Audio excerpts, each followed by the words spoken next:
זה שיר פשוט, זה שיר קצר, אולי נשמע טיפה מוזר, אבל תדע, כי זו עובדה, שאלוהים אוהב אותך, והוא רואה, והוא שומע. Well, happy summer, everyone. For those of you watching live, we've hit the hot August numbers. I pray that you are refreshed and you're feeling cool and you are blessed. You are blessed. I'm excited. I'm standing today. So get ready because I feel like I'm about to preach. Okay. So we are in Ekev. This is Deuteronomy 7:12 through, let me pull my notes so I can see better, through Deuteronomy 11:25 Ekev. And I'm in the Tree of Life version, the translation for Ekev, or it starts out as, I would say, like, as a result of, that's how, I don't know what I'm curious. Put in the comments wherever you're listening from, if you're listening live or listening later, put in the comments, what does your Bible say? And that would be in the first verse, verse 12. Then it will happen as a result of your listening to the ordinances. So as a result, okay? So the word is Ekev, which the root of that word in Hebrew is akab. Akab. It's an ayin, a kuf, and a bait. I'll let you do your little hieroglyphics on that. So fun to jump into that. But as you think ayin already, we're looking at as your sight, what you're looking for, where you get your vision as a result of what's built inside your house. Okay, so I'll stop there. Okay, so it was very interesting though. If you look up that root of that word, that root akab, this really was really cool to me. I'm jumping right in today, okay? You look up that root and the root says to come from behind. And then underneath that, because remember, that's your main definition. And then you kind of get the frosting on the cake and sprinkles and all the extra stuff. The next definition says that it says to take hold of someone's heel. Okay. So to take hold of their heel. What does that remind you of? To take hold of someone's heel. Okay. Keep that in mind. Because then I go down, because we're going to do our good hermeneutics. We're going to look this all up. Okay. And it says the first usage of this word akab is, guess where? Genesis 27. For those of you who already kind of had some hyperlinks going off, Genesis 27:36. It says, oh, wait, it's all about the naming of Jacob. And what was the whole thing about Jacob was that he was grabbing onto his heel. Oh my gosh. So there's something here that I feel like we kind of need to just like sit in for a minute. So he's starting out, this whole section is starting out and he's saying, hey, you're going to come from behind. You may have been scrapping up, but wait. Before I go any farther, I do just want to say that on Sunday, I am going to just hop back. I'll come back. So pause. Last Sunday, we had the Rudy Cafe put on the most amazing, this is our second annual homeschool summit. It was called Raise Them Up. It's our second annual summit. Can I just say, unbelievable. It was so amazing that we got amazing response. We had like over 250 women register. It was phenomenal. We had nine speakers who just poured their hearts into all of us. Some of them, I mean, I can't keep forgetting about Deborah Flanagan, who just literally kicked my tail, just really talking about praying for our children. And I'm talking whether they're grown or whether they're young. I mean, all the things, so many great things, budgeting for your family. I mean, I feel like I'm going to miss someone because there was all 9. They were all so good. I'm going to say, if you're not a homeschooler, but you're a parent, I highly recommend this. It wasn't super focused on specifically homeschooling, but it was, because you'll see in some of the speakers that they specifically talked about things to do homeschooling. But I felt like I could apply even those things as a grandma. I could apply those things to my granddaughters, even when they're with me, and the way that I handle things. And it was it was such a blessing. So I'm going to tell you that you can still get those, you can still get those videos. They're running a special. I think you can get them for a minimum donation of $7. And we're saying a donation is, and you can put the number you want, but it has to be at least $7 because it helps pay for, all the things. So help us out, because we keep the conference free for anyone who attends live. But all of them are in there, and the workbook, it was like a 90-page workbook or something, full of resources, full of all notes from the speaker that you can just download and print. Let me check my notes on that. You can go to Ruta Cafe and then go to events. You can still go on there, and you can actually click on that and go to the page, and you can scroll to the bottom and say, I want the videos. And they're going to be that price. You can name your price basically, I think, till today. Today's the last day. Today's Wednesday, right? Yeah. So if you're watching live Wednesday, today's the last day for you to get them for just that minimum of $7. Again, you can put $50 or $100 in there if you want, but you minimally have to pay $7 for those. After that, the price is going to be $39 for that teaching package, or it's free and included if you're a Ruta Cafe member, which why aren't you, right? Go in there and check that all out. You can go to the Ruta Cafe. There's great blogs on there. We have a great sister finder. You can go in there and see who lives near me. Where can I find someone who lives near me? All those things are super great. So they also opened up the doors to a new community for just homeschool moms. Tons of teachings, tons of archived plus live stuff. And the goal to that is they're actually moving forward. They want to do, they want to have a basically a co-op, for you homeschool mamas. And so you're all under the same, you're working to participate and to be observant of Torah principles. And I think that's kind of cool going into this. As we're talking, you'll see as we finish out this Torah portion, it's really so many blessings are on us when that happens. So anyways, I want to pop that in. Also, if you are headed to Surge, would you just say hey to me? I want to know if you're going to be there. I will be there. Please be sure to come say hello to me or come up to my table.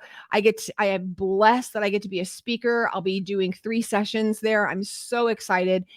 2 breakout sessions, and then I'll be at that main stage one on Friday night. But I just want to say, if you aren't, you might be able to Google Surge Messianic Women's Conference, SURGE.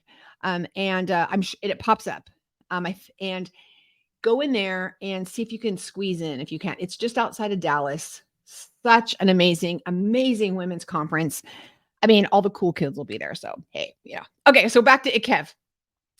You're going to hear, I always think when I'm reading this, if you, then I. If you do this, then I will do this. Okay, so that's kind of like Ekev. He's kind of saying, as a result of, or you're going to come from behind. Like you may look like you're the little guy, but you are not. You're going to come from behind. You're going to look like you shouldn't be the firstborn, but you will be. You shouldn't, you know what I'm saying? Can you feel that? I want you to just feel that today. I want you to feel the power of what that feels like, because that is still your inheritance. And I want to, as we're going straight into this, I love this first chapter, and I'm just going to since we are grafted in, we are the children, we are Israel, right? We are the children of Israel. We can claim these same promises.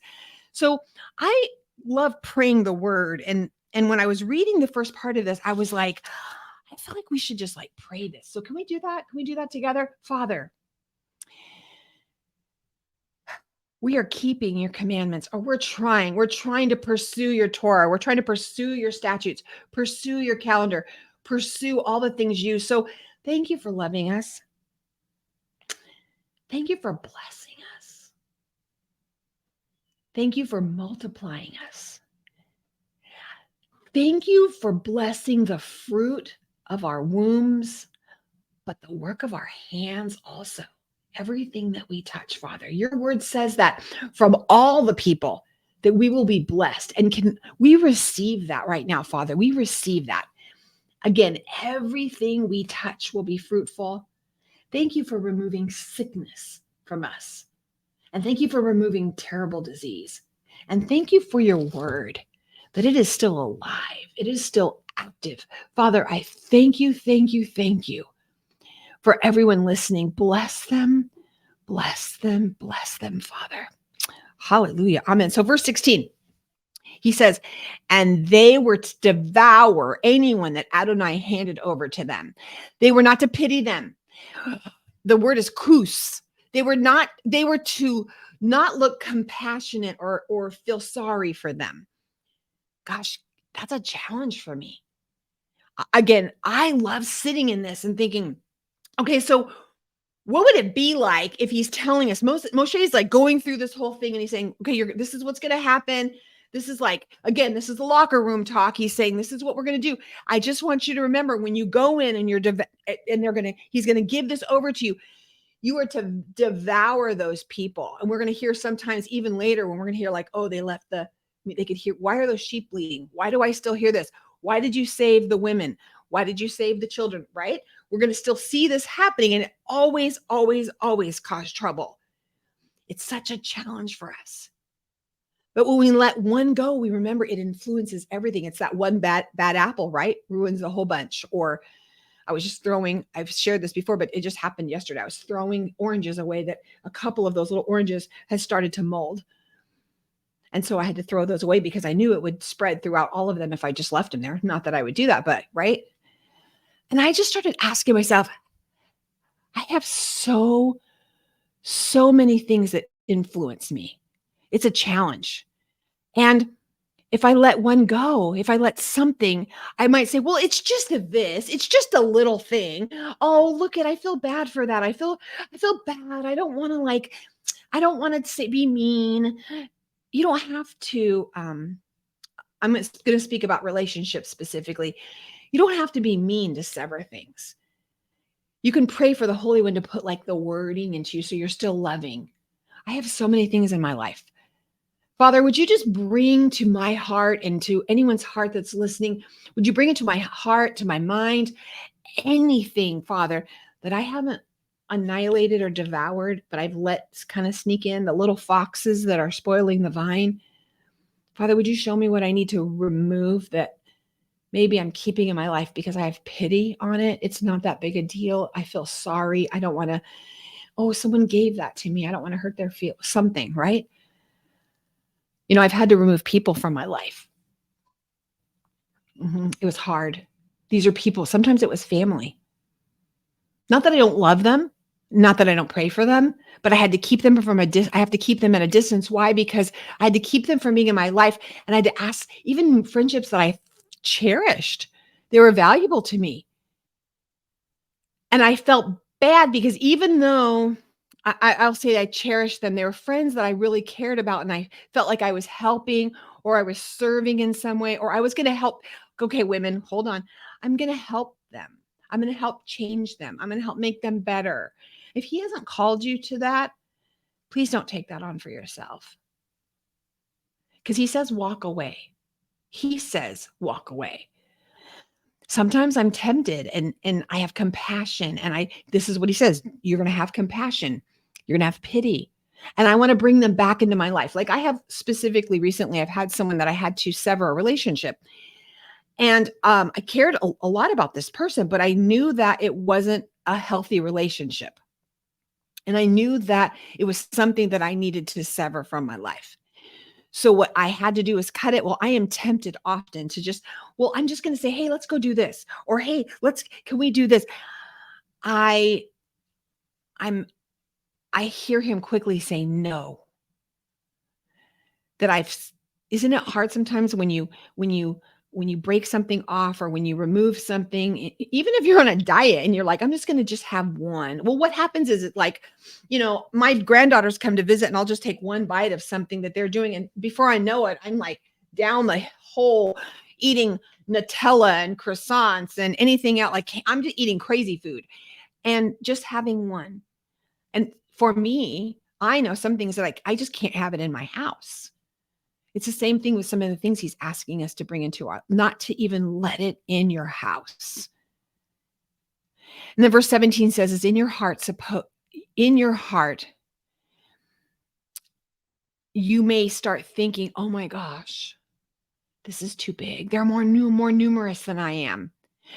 I'm going to say in your heart today, are you saying this is too big for me? I can't do this on my own. I don't have enough money. He says, you're not to fear or to be afraid of them. You are to what? Remember, zakar. But I know that he wants me to do this. That looks really scary. I'm just really comfortable right here. And I know I'm being called to do some other things. Or maybe you're like, you're not even feeling confident enough to think that you feel called to it. You kind of want to, you got to want to about something, but you're not really sure you're called to it, but you kind of have a desire and it would be kind of cool to do this. I want you to know that if it's something feeling super crazy, and then all of a sudden you start saying, oh, it's too big for me. It's too expensive. I'm too old. I'm too young. I'm not smart enough. All the things, all the reasons that we say we can't do something. If that starts to happen to you, I want you to zakar. If he's given a dream to you and it's in there and it won't go away and you still can't get rid of it and you just still keeps coming up, I want you to zakar. I want you to remember. I want you to remember that he's telling you in this section, especially, he's saying, is my arm too short? I want you to remember, zakar. I want it to come back to the front of your mind. Look at all the things I've done for you. He says, I came after you, verse 19, with an outstretched arm. That symbolizes his power. Where has his arm reached out to you? Some of you, for me, he's grabbed me by the neck and pulled me out, right? He lifted me up out of the miry clay and he planted my feet on that solid rock. I was thinking on a king's highway, and that's the reason I sing and I shout. Okay, sorry. My Lord came down, down, down. I don't know. Old school songs. He came down, arms stretched out, pulled you out. That's his power. His power is right there for you. Again, this is an if then. If you do these things, if you will walk in my ways, if you will pursue me with your whole heart. Remember, being holy is not, it is not being that you're perfect. Can we shatter that today again? Becoming holy, becoming perfect. Perfect. I hate that translation. Becoming holy, becoming set apart, right? Looking different. Every day you're getting more and more looking different, more and more and more and more. Verse 20, even those that try to hide, he says, he's going to send hornets after them. So even the things that are hiding, those little things that you can't even see, those little enemies that are trying to come against you, he says, if you're pursuing his word, if you're pursuing him with all your heart, mind, soul, body, strength, you're coming after all those little things that are hiding, that are you that might want to jump out and scare you or come out and get you or hiding from you because you're trying to like look for things saying, Father, whatever's in my life, those little things, he will even send the hornet after those for you. He's still going to do that. And he says, you shouldn't be terrified of them because he is in your midst. Do not fear. God, I wish we could grasp this. Fear not. Oh, so easy to say. And then we go straight into our anxiety. We go straight into our control. Fear not. Think about how many things are rooted in fear. Geez, I mean, when I was writing, it's not my weed to pull. That was so strong to me, is that root of fear. Why do I feel like I have to control so many things? And I'm tempted every single day with it. I'm not talking just the terrifying fear of something's going to kill me, which is what he's talking to here. But I'm talking about that worry that when Yeshua was saying, fear not, right? It could be as big as when the angel comes to Mary and say, fear not. When he comes to Joseph, fear not. Why? Because your life's about to blow up. It's going to look crazy, but fear not. How many times does he say that? I mean, I've heard, and I haven't counted myself, 365, because it says that in the word, because we need one for every day. I don't know. I haven't counted it. Again, I've said this before, someone count it. But he promises he will never leave us. He will never forsake us. He says he's going to, no weapon formed against us shall prosper. Every word that rises against us shall fail. Don't you remember that the children of Israel, and meanwhile back in the camp, that even though they were sitting in the camp they didn't even know what was going on, up on a hill, we have a whole group of Midianites who are trying to curse them, coming up with a strategy, trying to curse them, words, weapons, trying to, from up on a hill, to blast over them. No weapon formed against you shall prosper. Every word that rises against you shall fail. Why? That's your inheritance. He says, I will never leave you. I will never forsake you. Remember, the waves didn't stop. Yeshua was standing in the waves. And he called Peter to come walk on the waves while they're still crazy. Remember, Daniel, he had to go into the lion's den, but he was there. He shut the mouths up. Shadrach, Meshach, and Abednego. They had to go into the fire, but he was there. Can I just tell you, he's might be calling you into something that you're tempted to be really afraid of. Go out, something crazy. He's calling you to some crazy faith, and you might be terrified right now. He's saying, fear not, because he's already gone before you. This is your portion then. In verse 22, he says, I love in this section, I love the grace of our Father. He says, I'm going to drive out the nations little by little. I'm not going to do it all at once. Can you just imagine? Again, let's sit in there. They're going into this land. And what if he blew everybody out of the land and said, okay, there you go. And they're like, we don't know how to do this. We've been slaves, or we could maybe be shepherds, but we don't know how to do all this other stuff because we just came out of Egypt and we haven't gotten we haven't got our good, like, land of milk and honey legs yet. We're just used to trying to get through a desert, get through a wilderness one day at a time. And you want us to now come in and take over all this? It would be crazy. It would kind of be like today. I want you just to imagine if all of a sudden you got a phone call and says, you have now inherited Apple. You've inherited Apple. So you have inherited it and you are now the CEO of it. Go run it. I don't know about you. It would freak me out. I don't care how many degrees I have. I don't care how much business experience I had. That would wipe me out. Most of you, there's a small percentage of you watching, that wouldn't wipe you out. What if you were called to just take over a ministry or take over a congregation? Right? Maybe take over a whole giant family. I don't know what you're taking over. A bunch of kids all of a sudden you're to adopt. What if all of a sudden he just gives you everything you think you want all at once? I think that we forget that how he answers our prayers sometimes is not all at once. Sometimes he answers our prayers little by little. It's kind of like losing a lot of weight, right? Have you ever noticed that no one notices you've lost weight, or you even look at yourself and you don't really notice? Then all of a sudden, when you hit like 30 pounds, everyone's like, oh my gosh, you look amazing. Are you losing weight? What's going on? And all of a sudden you put something on, and you're like, oh, this fits me now. It didn't fit me before. No one sees all that work you were doing for the 6 weeks before that. The food you said no to, all the things. They didn't see that little weight by a little weight. Maybe your face started to look a little thinner. Maybe all of a sudden you started having you couldn't see your collarbones, right? Maybe you kind of noticed a few little things. We call them non-scale victories. Some of those little things happening, but then all of a sudden people notice, you notice.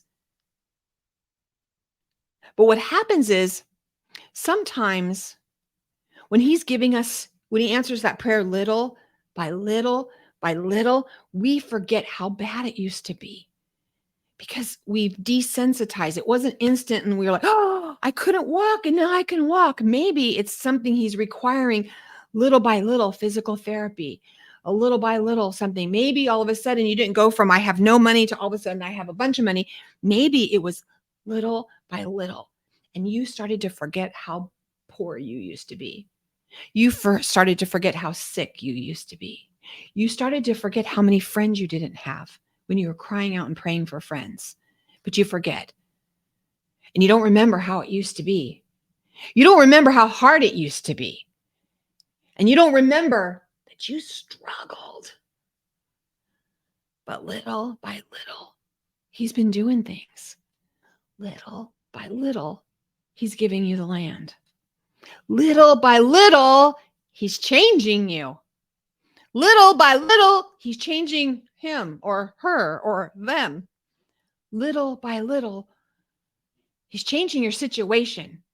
But sometimes it's happening so small that we're not even noticing it because it's that compound effect. It's little by little by little, it's happening and it's all adding up and we're not even noticing it. And then all of a sudden we're like, we're complaining and we forget how far we've come. Could we zakar for a moment right now? What is it that you've been crying out to the Father for? And have you forgotten?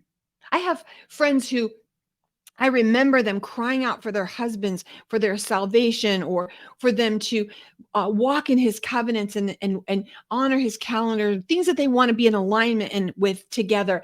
And they're just still complaining. And I'm thinking, do you remember the miracle? Remember when he was saying how much he loved that Sabbath dinner you guys did? Do you remember last Sukkot when he built that whole thing for you? Little by little. It's not happening all at once, because sometimes if it happens all at once, we couldn't handle it. Can you guys all say that right now? Wherever you at, I just want you to say little by little. Come on, little by little. Everyone yell it. If you're in a car, I want people to think you're crazy. I don't care. You're sitting at work, just say little by little. Maybe you have to write it because you can't yell at work. Oh, thank you, Father, that you're not giving me more temptation than I can handle. Because giving it all to me would be more than I could handle. I know that there's some things I'm not sure how. I'm struggle. I know that one of the things, even for me, I'm just going to be fully transparent. For me, walking in my own health journey, if I were to just bam, do overnight, I've lost a ton of weight, there would be so much attention. I feel like I might be tempted to be like, oh, thanks. I worked really hard. And and you're just like, oh, look at that. Oh. So maybe he's just letting it happen for me little by little. So I start getting used to, this is who I am. This is my healthy self, just loving me right here. Because I know even sometimes, a lot of times people who maybe they've lost a lot of weight and they'll still look in the mirror and they still see a giant fat person because it happened so fast. Maybe it took them 20 years to put all that weight on, but they lost it in 6 months and now they're still getting used to this new body. Maybe that's happening to you for a ministry. Maybe that's happening to you for a family. All that. It's a compound effect. It's all adding up. And he's saying, I just want you to be careful, because if not, in verse 22, he says, or else that beast of the field, it's going to multiply on you. Can you imagine? They're going to go in there, they're going to wipe everybody out. Now they have to assume the role of all the things, like the shopkeepers, and I got to take care of this sheep, and I've got to take care of this. All of a sudden, they're having to take care of all these things. He's saying, I'm not going to give you more than you can handle, because the beast will multiply on you, and then they're going to die. You cannot take care of it. You're not ready yet. I'm thinking back to all the way in this portion, he even tells everyone, you went into Egypt as 70 people. Now you're a huge nation. They couldn't have handled this as 70 people. They had to go through some stuff, little by little, little by little. I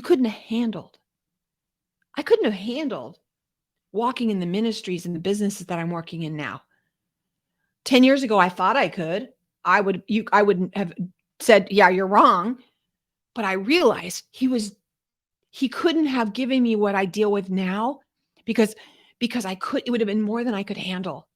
The beast would have multiplied. It would have been too much.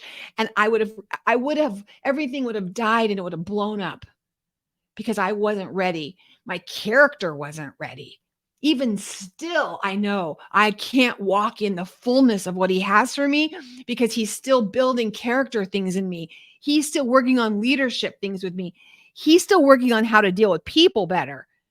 He's still working on how to have those hard conversations better. He's still working on doing what you say and saying what you do for me. He's still working on those things little by little, so that all of a sudden I don't realize it, but it's like, oh, wow, this is a big thing. I have just been having to prepare for it little by little. Because he says, otherwise I wouldn't be able to handle it. You wouldn't be able to handle it. They wouldn't be able to handle it. If he says he's helping you be faithful in these little things. I'm saying this right now.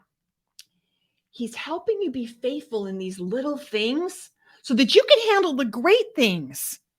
I'm going to repeat myself over and over on this. If you can't be on time for 10 people, you will never be on time for 10,000 people, 1,000 people, 100 people. He might be working on you right now on not being late all the time. Because if you're going to step into the leadership position he's called you to, you got to be on time. I tell the girls, we teach them all the time, when you're early, you're never in a hurry. Is he talking to you about your time? He's saying, the big thing I want to give you requires you to be able to handle this little thing, and that's a sink of dishes. You want to cast out demons, and you want to raise the dead and heal the sick and preach to the millions, and you can't even conquer a sink of dirty dishes. You want a new car. I mean, I do say this all the time because it really is this practical. Hello, practical portion. If we can't keep the car he's given us clean and keep it insides clean, and we're being good stewards of what he's given us, the little things, he's not going to give us the big thing because we couldn't handle it. It would be more temptation that we can handle, and he loves us too much. You know what? I want to be such a good steward that he can trust me with big things. How about you? Father, show us right now the little things that we are not being good stewards of, because we want the big things, and not because we just want to look big and great. We want all that you have called us to. But Father, we want to be really good stewards of our time. Am I wasting a bunch of time? And then I'm like, oh, I wish I could do this. Well, you could. I wish I could write a book. And then all you do is watch TV all day. Or on your phone. Or on social media. Write every day. Be a good steward of that. 10, 15 minutes a day. Just write. Sorry, I'm not trying to step on everyone's toes. I'm standing today. I told you, get ready. I just don't want it to take over you, and neither does he. Sometimes we look at others in ministries and businesses and we're like, oh, I wish I had that.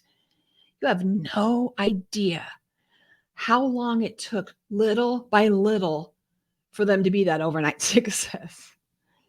You have no idea how long it took, all the little by little it took for them to write that book, the little by little for them to host that TV show, the little by little for them to go out and minister, the little by little for them to have that job that you wish you had, the faithfulness, the trust they had to have, the hardships that they went through. We even talked the hungry times they went through. That's why we have to testify. We have to share what we've been through. We have to say, oh, I'm an overcomer because the blood of the Lamb and the word of my testimony. My testimony is I have been through some stuff.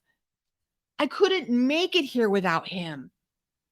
And he's made me stronger and stronger.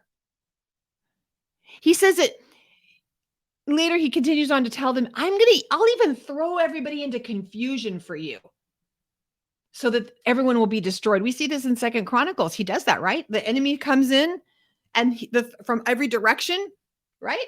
And they hit the deck, they start worshiping, and they go into confusion and they annihilate each other. And then they just went and took the plunder. That's what he wants to do for you. That's the strong arm, his outstretched arm, his strong arm to save.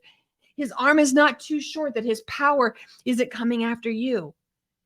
He wants to come after you and save you. He wants to come after you and bring you out. And this whole portion is telling us how.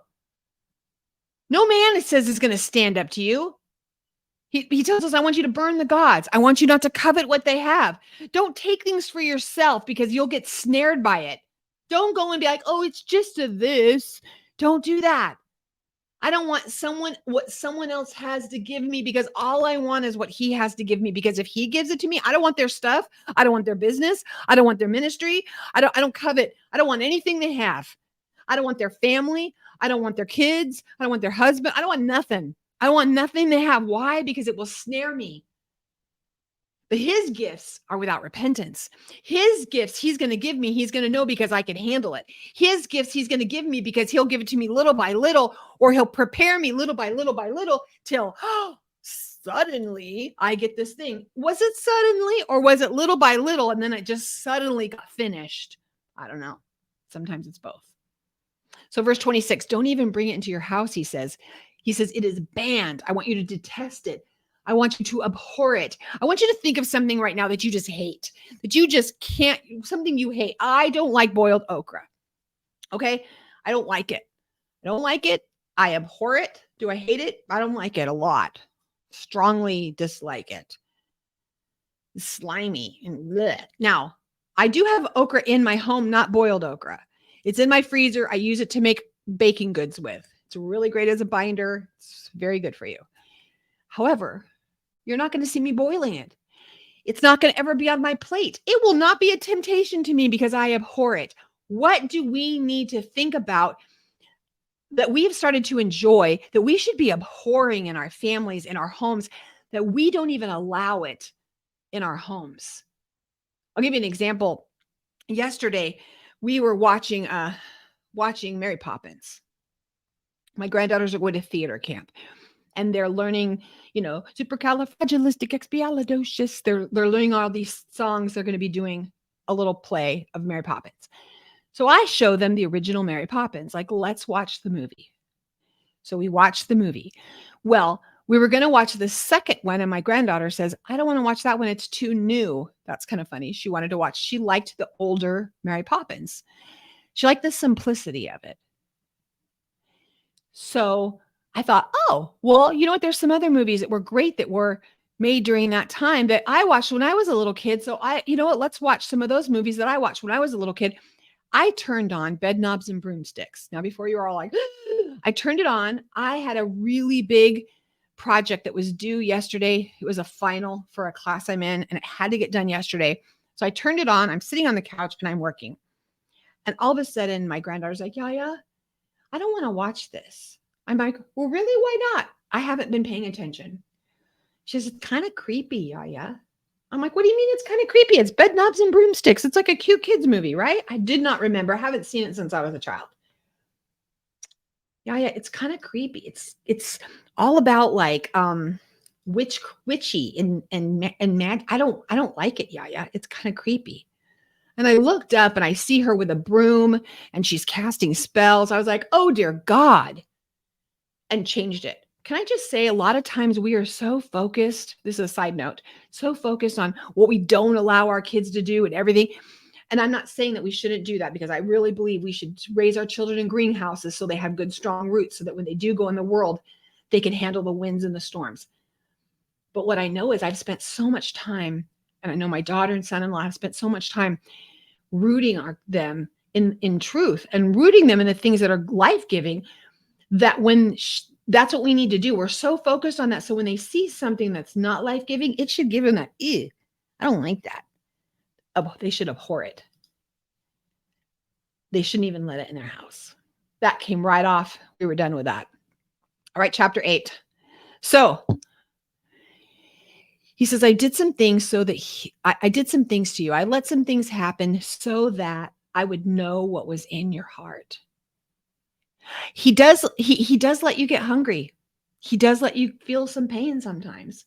He does things to test you so that it humbles you. That's what this word says here in chapter 8. It says, I tested you so that I knew what was in your heart, in order to humble you, to test you, to know what was in your heart, whether you could keep my mitzvot or not.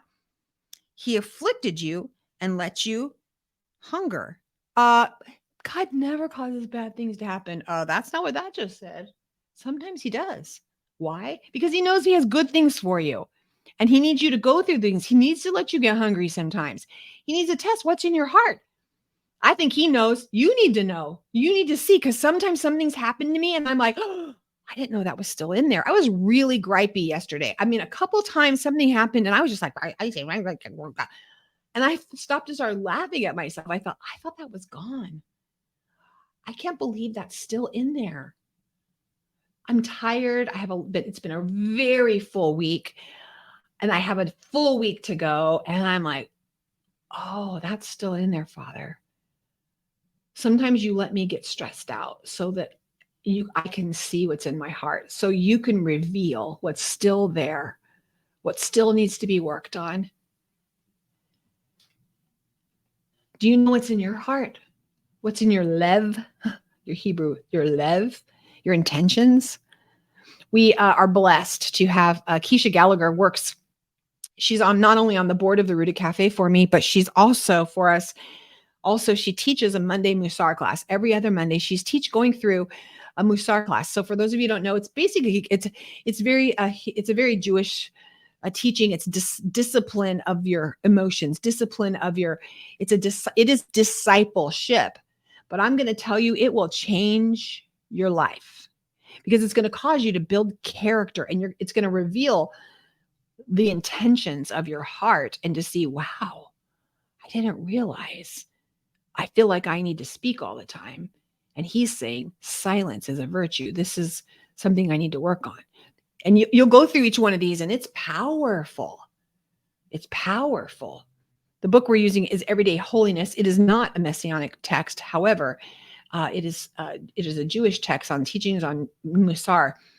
Oh, powerful. It's hard for me. I can only read like a few, maybe a few chapters, or a page at a time. And I'm like, oh, I can't anymore. It just hits me, and it's my intentions are exposed. My heart is exposed. He says, he afflicted you to let you be hungry. But then, this is my favorite. But then, everyone yell, but then he fed you manna. Can I just say right now, the manna is on the way. You may feel like you've been in this place where you've been afflicted and everything has been going wrong, and you're just feeling beat up, like, wow, all these things are happening. I want to say to you, the manna is on the way. Yeshua used verse 3. He used this verse 3 right here in this chapter. He says, man does not live by bread alone, but by every word that proceeds out of the mouth of God. We have to realize that we don't live by all the things. That's not what gives us life. We have to get to the place where we love him with our whole heart, mind, soul, intention, our bodies. We're willing to go hungry if that's what it takes for him to birth everything out of us and get rid of everything through the fire, that we're saying, I'm willing to do all those things in the wilderness and not be tempted by this. I don't want a tickling. I don't want a little thing, because I know it'll be more than I can handle. I'm going to wait for what he has for me. And he said, you forgot. Can we go back to the beginning? Can you remember? I want you to remember. Remember that your clothes didn't wear out. I want you to remember that your feet didn't swell in 40 years as I stand here and I'm feeling my feet swelling. Oh, and how about that snake and scorpion thing? Like, that's not in here, but I'm just bringing that one up. Remember when I had to lift up the walls and let the snakes and stuff in? Remember that? Are we really grateful? Are we realizing the thing he's holding back, or are we just focused on what we don't have and what we wish we had and what's not going right? And what am I taking for granted? What am I taking for granted? That my clothes don't wear out, that my feet aren't swelling, that I didn't get a cold this year, that I went through this whole summer and I didn't even get, no one hit my car when I was driving from point A to point B. He protected me. Maybe you need the protection. You should be thanking God that you didn't get a ticket, and you should have. Just iron. I love in this section too, there's a prayer that many will say after dinner, and our beloved Charles, his memory will forever be a blessing. He would always say when we were finished eating, after they had eaten and were satisfied, they blessed Adonai for the good land that he had given them. I mean, it's interesting that we pray before we eat and everything, but gosh, quit it. But oh, Father, thank you. This was so amazing, and I'm so satisfied. What about at the end of the day? I was thinking yesterday, what a great day with my granddaughter and my husband. We just had one of them for a little bit. The other one went to kindergarten camp. We had one of them to ourselves. We had a really fun time together. And I was like, Father, thank you thank you. I'm satisfied. Feeling that beautiful thing of satisfaction, right? And not constantly chasing the next thing. Oh, Father, thank you for the goodness of today. My soul is well. My soul is well. Again, with a reminder of not to forget when things are good, because we can get caught on that side, right? Do you see this pendulum going, woo, woo, right? When things get really good, just remember, you're not the one who's making this all happen. I know you're working hard. I know you're staying up till 12 o'clock every night. I know you're working hard and you come home sweaty, and you think it's your muscles and your might and your power, but he's saying, no. Verse 18, it is God who's giving you the strength so that you can work so hard. That's chapter 8. In 8:18. Remember that. One of the things my husband, before he came to know the Lord, he was like that. He was so confident in his own strength. He's a very strong man, very capable. He could, if it needs to get done, he made the money. He made this happen because he was working hard and not realizing it was God that woke him up every morning. It was God that strengthened his body. It's God that created his cells to be strong for the task. So if we can be so grateful that we get through a day, if you're working or you're being a mom or you're a dad and you're like, I got through all this and I'm really proud. It was a good day. Thank you, Father, for giving me the energy and the strength for this good day. And then we got hop to chapter 9, verse 3. You are to know that he is going before you as a devouring fire. Again, it ain't you. He's going ahead of you. He's gone before you. He will bring down the giants. I feel like David stood in the strength of this chapter right now when he slayed Goliath. Because he said he's going to bring down the giants. He's going to be the devouring fire. And then when he's going to Saul and everybody's like, what is wrong with everybody? And he speaks to Goliath. He's like, you come against the name of the Lord. You don't understand what you're saying because he's the one that devours giants, not me.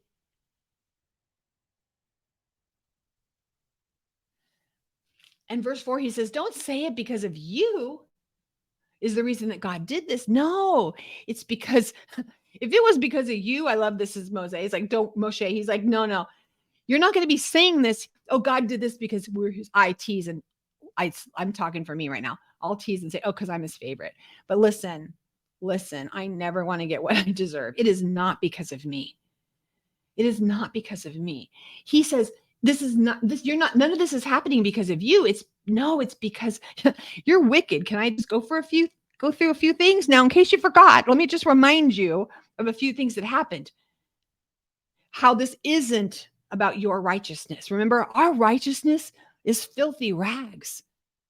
And I don't want us to walk around all, oh, I'm nothing. I'm horrible. That's not what he's saying. But we're also not supposed to be puffed up in pride like I deserve this.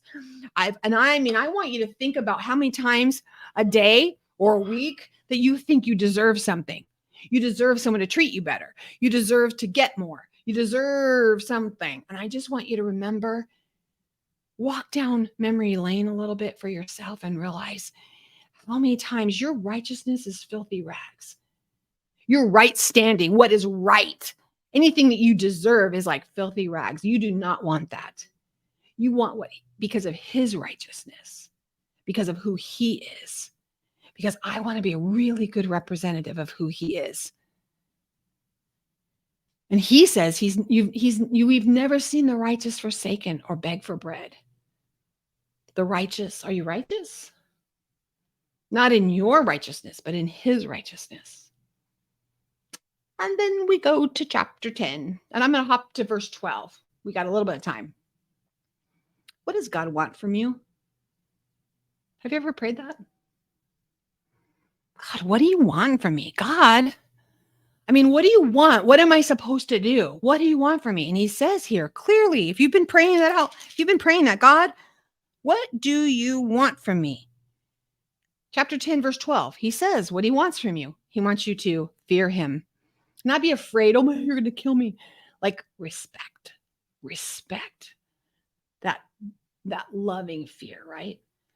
To walk in his ways, to love him, to serve him with your whole heart and your whole soul, and to keep his mitzvot and his statutes. We see Yeshua says, and to love your neighbor the way you're loved. Oh, why? For your own good. Why do I need to do this? It's for your own good. He's pushing us right now. I feel like he's pushing us to a whole nother level of excellence. He's pushing us to a place where, again, we're the little by little by little by little, from glory to glory to glory to glory until we get to glory, right? Why are we doing all of this?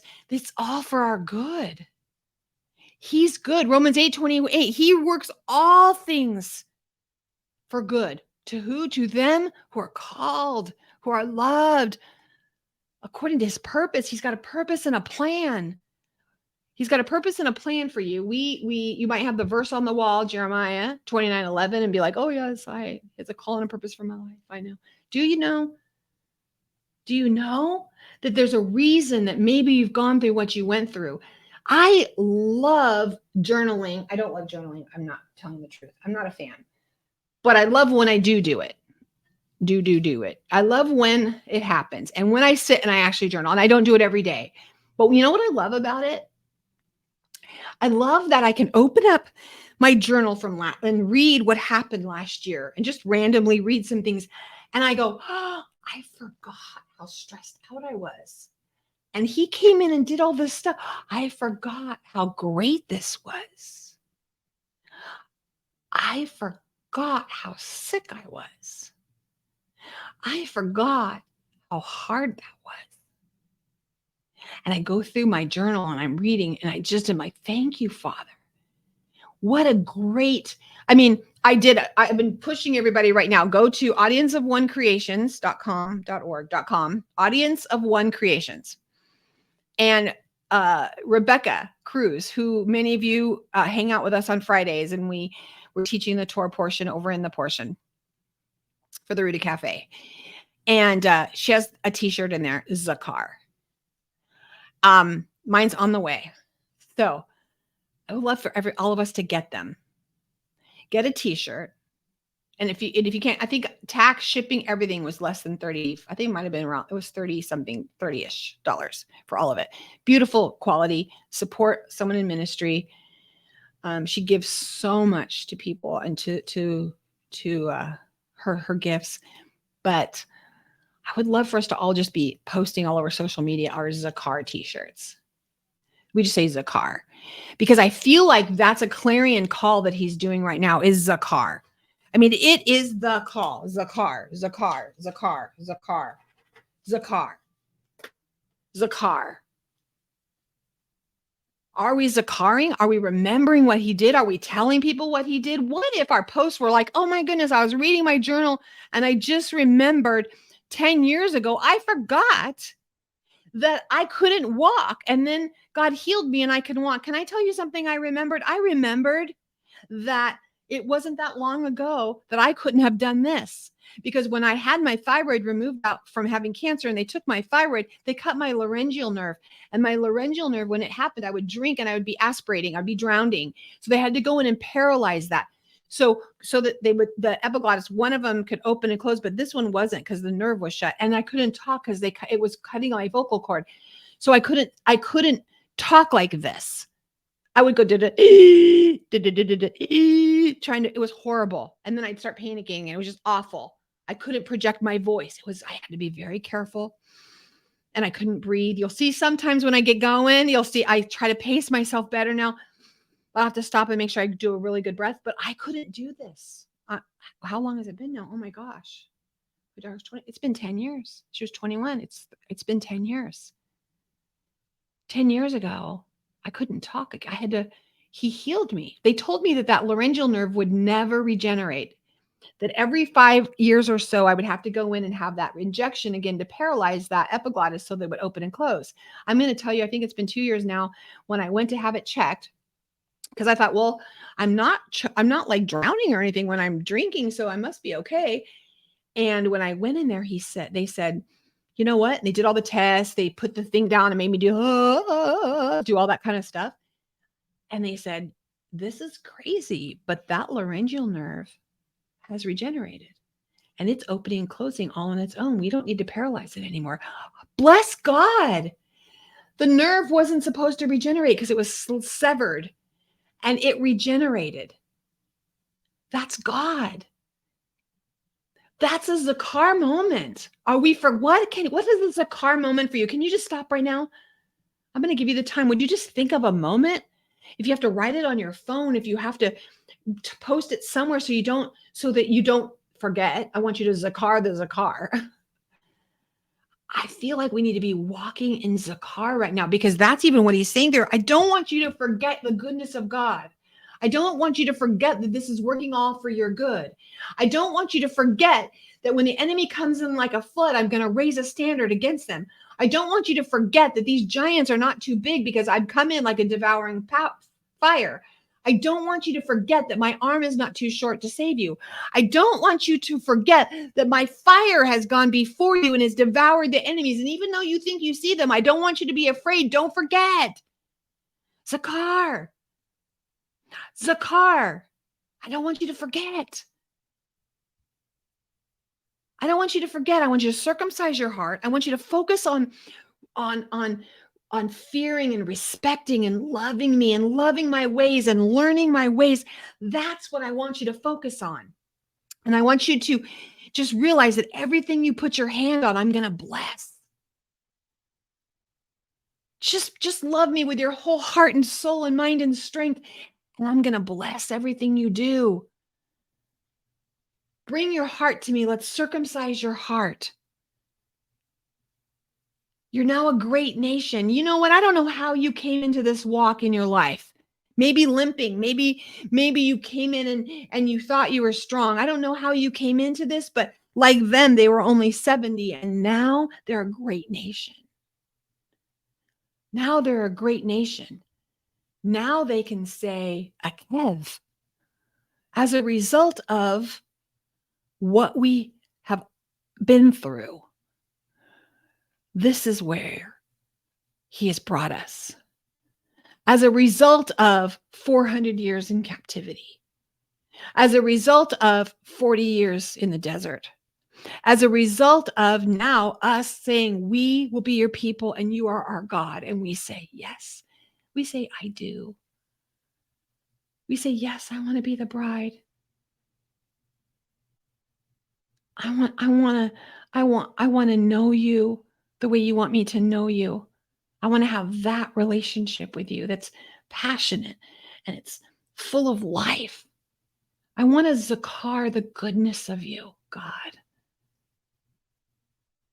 Because he says, when all of that happens, then he says, then that Ekev, as a result of, or the akab, remember, is you're going to come from behind. You're going to be able to grab the heel of your enemy. Remember? Oh wait, women, we are going to put our foot on the heel, our heel on the enemy. That's what's going to happen. It looks like the enemy's coming in, and you're going to be able to put your heel on that and come from behind and say, not today. Because I am more than a conqueror. I pray you're empowered today by this. I pray that you feel his life just flooding through you. And I pray that you just know him. I want you to know him and love him the way he loves you. If you don't know how, that's sometimes so strange to love something you can't see. But can you ask him to show you how to do it? Ask him to show you how to love him. And zakar, the goodness of God.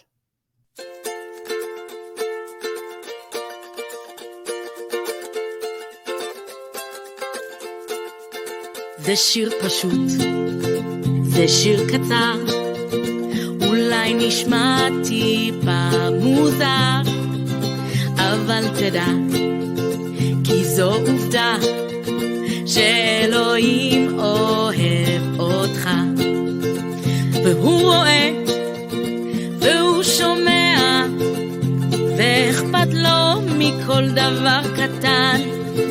תדע לך שזו עובדה, שאלוהים אוהב אותך. זה שיר פשוט, זה שיר קצר, אולי נשמע טיפה מוזר, אבל תדע, כי זו עובדה, שאלוהים אוהב אותך.